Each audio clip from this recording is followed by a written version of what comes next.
শুভেচ্ছা,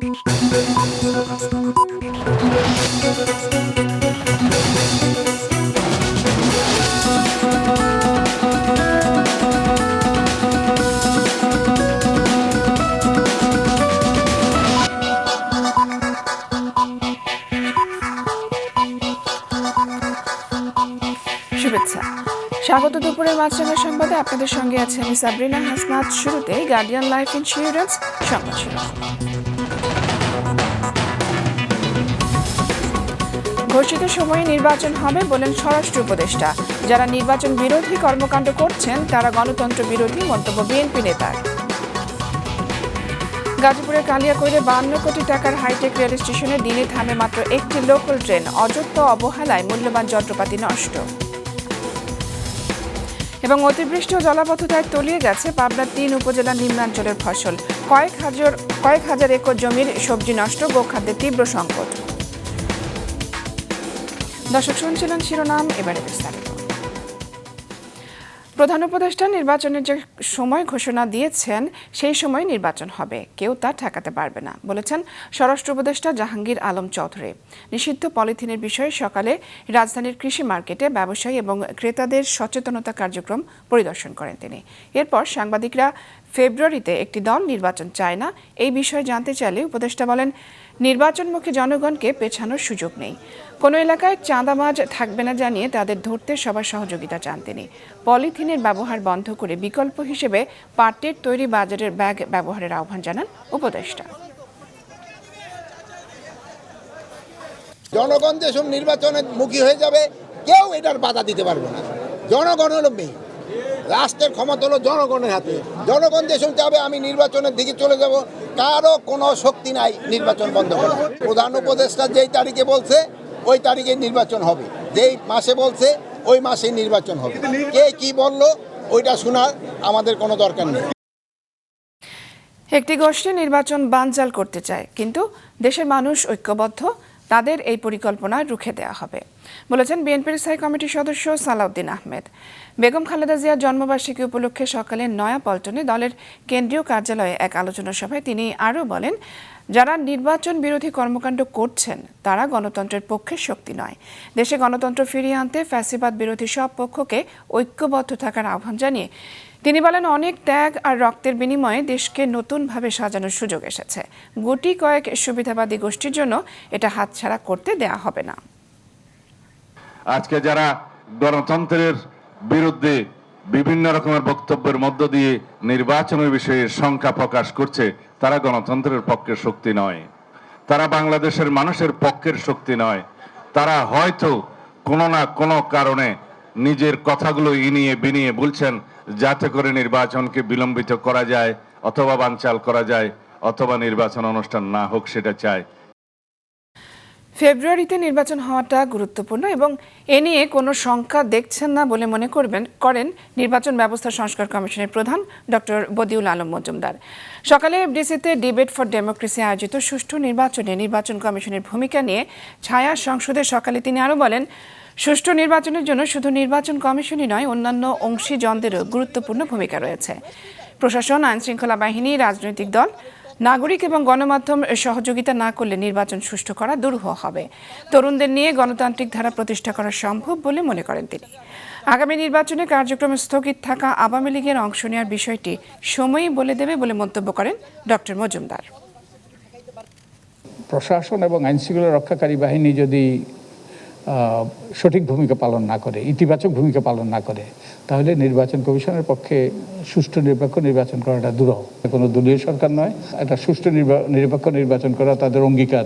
তারা level playing field তৈরি করার জন্য তারা সর্বতভাবে চেষ্টা করবে। আমি তো দেখছি না কোনো অনিশ্চয়তা।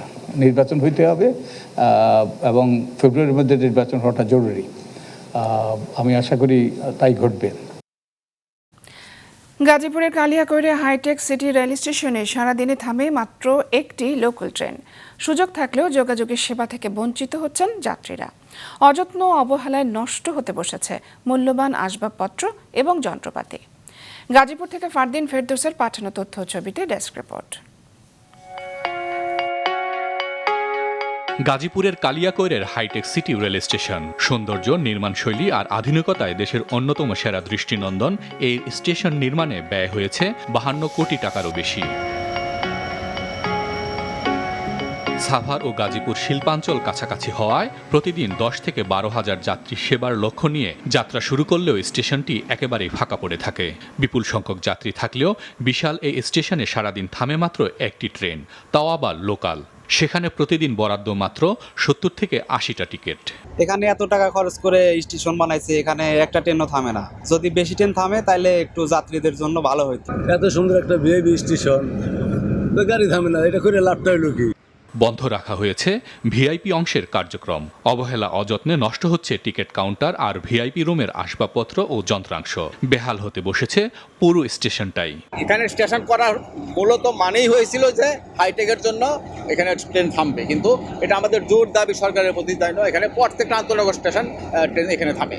সরকারের দাবি আমার কাছে ভালো হওয়ার দরকার, সরকারের কাছে আমরা দাবি চাই যে আমার ভালো হওয়ার দরকার। পর্যাপ্ত সংখ্যক ট্রেন থামার ব্যাপারে ঊর্ধ্বতন কর্তৃপক্ষকে জানানো হয়েছে বলে জানান স্টেশন কর্মকর্তা। আপাতত এখানে একটা ট্রেন দাঁড়াচ্ছে এই মুহূর্তে, সেটা হলো সিরাজগঞ্জ এক্সপ্রেস। এটা এখান থেকে ঢাকা অভিমুখী যাওয়ার জন্য। আর ভবিষ্যতে যে ট্রেনগুলো দাঁড়াবে এই সম্পর্কে আসলে আমাদের ঊর্ধ্বতন কর্তৃপক্ষই অবহিত আছেন। ওনারা জানে যে কবে নাগাদ দিবে। আমরা শুধু কাগজ পেলে সেটার অর্ডার ফলো করব। এই স্টেশনের পাশেই রয়েছে হাইটেক সিটি ও গাজীপুর ডিজিটাল বিশ্ববিদ্যালয়। শিক্ষার্থী ও প্রযুক্তি কর্মীদের যোগাযোগে স্টেশনটি কোনো কাজেই আসছে না। 2016 সালে শুরু হওয়া নান্দনিক এই স্টেশনের নির্মাণ কাজ শেষ হয় 2018 সালে। ওই বছর 1 নভেম্বর উদ্বোধন করা হয় রেলওয়ে জংশনটি। মাছরাঙা নিউজ ডেস্ক। পদ্মায় পানি বৃদ্ধি, চলতি বর্ষায় অতিবৃষ্টি এবং জলাবদ্ধতায় পাবনায় তলিয়ে গেছে 3 উপজেলার নিম্নাঞ্চলের জমির ফসল। নষ্ট হয়েছে কয়েক হাজার একর জমির সবজি ও কলাক্ষেত। কোথাও কোথাও দেখা দিয়েছে গোখাদ্যের তীব্র সংকট।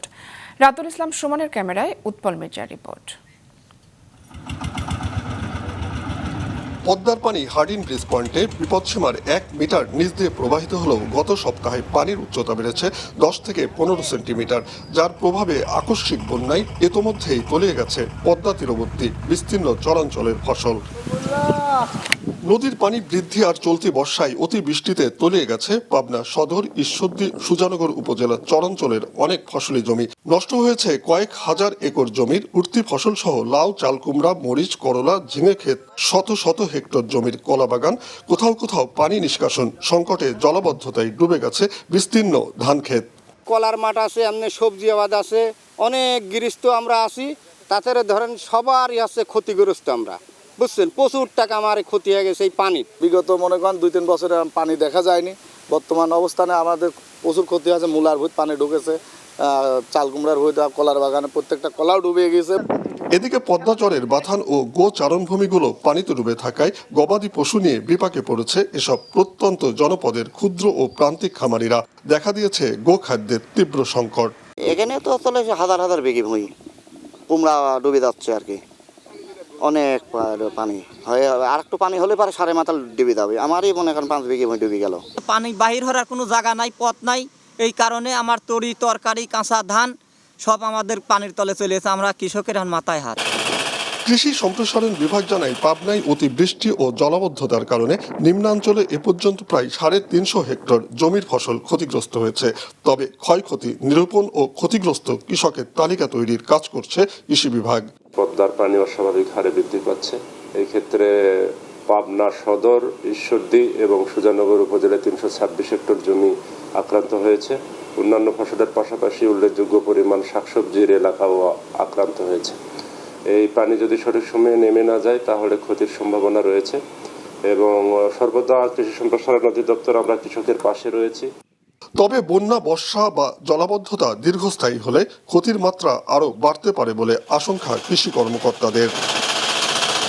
উৎপল মির্জা, মাছরাঙা সংবাদ, পাবনা। তিস্তা নদীর পানি কমতে শুরু করায় দেশের উত্তরাঞ্চলের বন্যা পরিস্থিতির উন্নতি হতে শুরু করেছে। তবে নদী ভাঙন অব্যাহত থাকায় শঙ্কায় দিন পার করছেন নদী পাড়ের বাসিন্দারা। পানি উন্নয়ন বোর্ড জানিয়েছে, বর্তমানে তিস্তার পানি বিপদসীমার 32 সেন্টিমিটার নিচ দিয়ে প্রবাহিত হচ্ছে।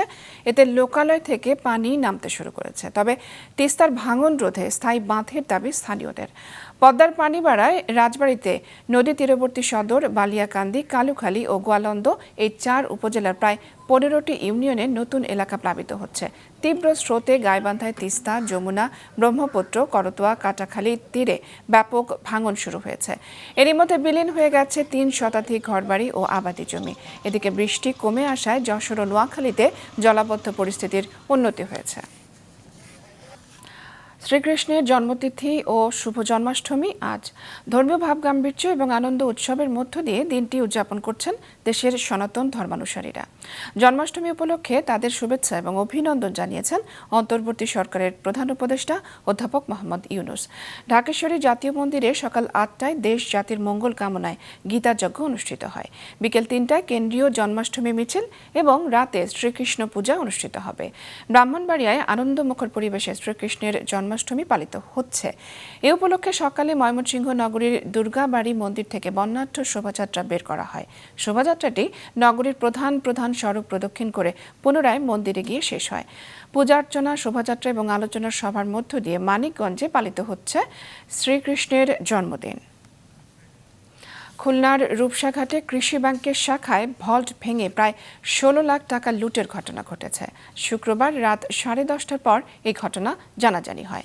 জড়িতদের ধরতে অভিযান শুরু করেছে পুলিশ জানিয়েছে, রাতেই তারা ঘটনাস্থল পরিদর্শন করে সিসি ক্যামেরার ফুটেজ পর্যবেক্ষণ করেছে। বৃহস্পতিবার রাতে ব্যাংক বন্ধ করে চলে যান ব্যাংক কর্মকর্তারা। ভোর 5:30 থেকে 8টার মধ্যে ব্যাংকের 5টি তালা কেটে ও ভল্ট ভেঙে টাকা লুট করে দুর্বৃত্তরা। প্রাথমিক তদন্তে ব্যাংকের নিরাপত্তা ব্যবস্থা সন্তোষজনক ছিল না বলছেন পুলিশ কর্মকর্তারা। তদন্তের স্বার্থে ব্যাংকের সিকিউরিটি গার্ড আবুল কাশেম, তরিকুল ইসলাম এবং আফজাল হোসেনকে আটক করে জিজ্ঞাসাবাদ করা হচ্ছে। রাজশাহী নগরীর একটি বাড়ি থেকে অস্ত্র ও বিস্ফোরক তৈরি সরঞ্জাম জব্দ করেছে সেনাবাহিনী। সাবেক সিটি মেয়র HM খায়রুজ্জামান লিটনের চাচাতো ভাইয়ের বাড়ি এবং প্রতিষ্ঠান থেকে এগুলো জব্দ করা হয়েছে। সকাল থেকে নগরীর কাদিরগঞ্জ এলাকার ডক্টর ইংলিশ নামের প্রতিষ্ঠানটিকে ঘিরে রাখে সেনাবাহিনীর একটি দল।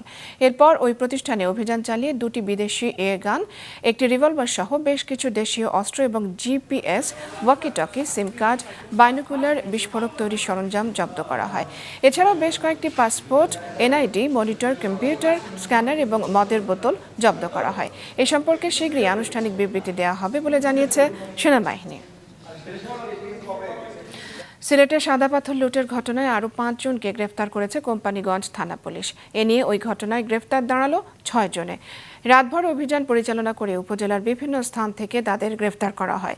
বিষয়টি নিশ্চিত করেছেন কোম্পানিগঞ্জ থানার ভারপ্রাপ্ত কর্মকর্তা উজায়ের আল মাহমুদ আদনান। এর আগে গেল রাতে 1500 থেকে 2000 জনকে আসামি করে কোম্পানিগঞ্জ থানায় মামলা করেন খনিজ সম্পদ উন্নয়ন ব্যুরোর মহাপরিচালক আনোয়ারুল হাবিব।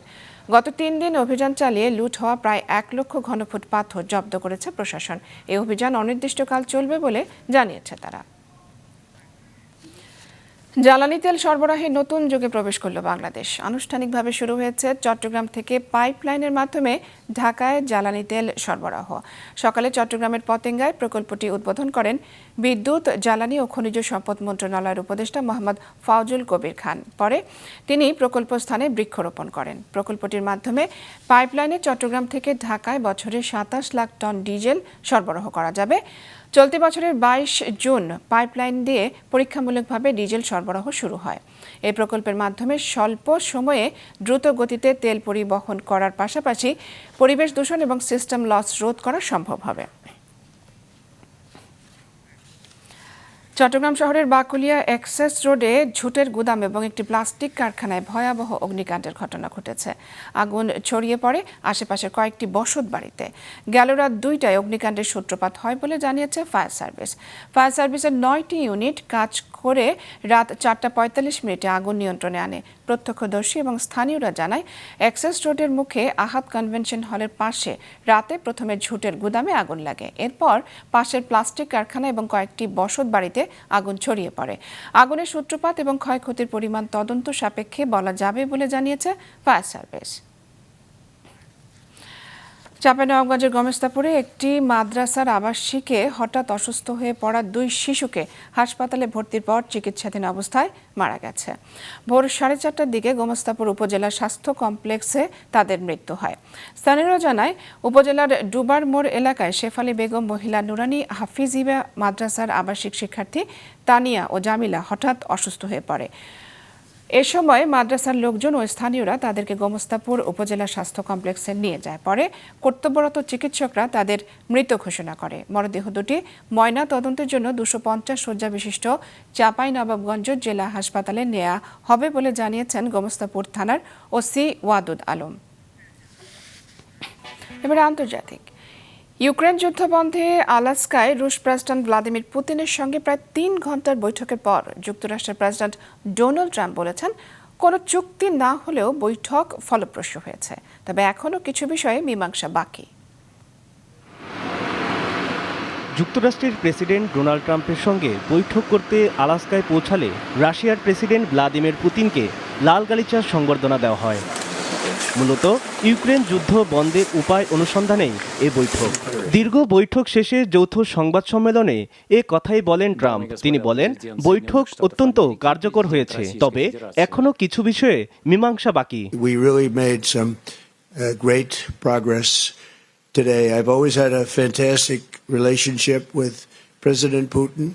ট্রাম্প আরো বলেন, ইউক্রেন যুদ্ধ বন্ধে শীঘ্রই চুক্তি হতে যাচ্ছে। তিনি বলেন, যুদ্ধ বন্দি বিনিময়ের বিষয়টিও অন্তর্ভুক্ত হতে পারে।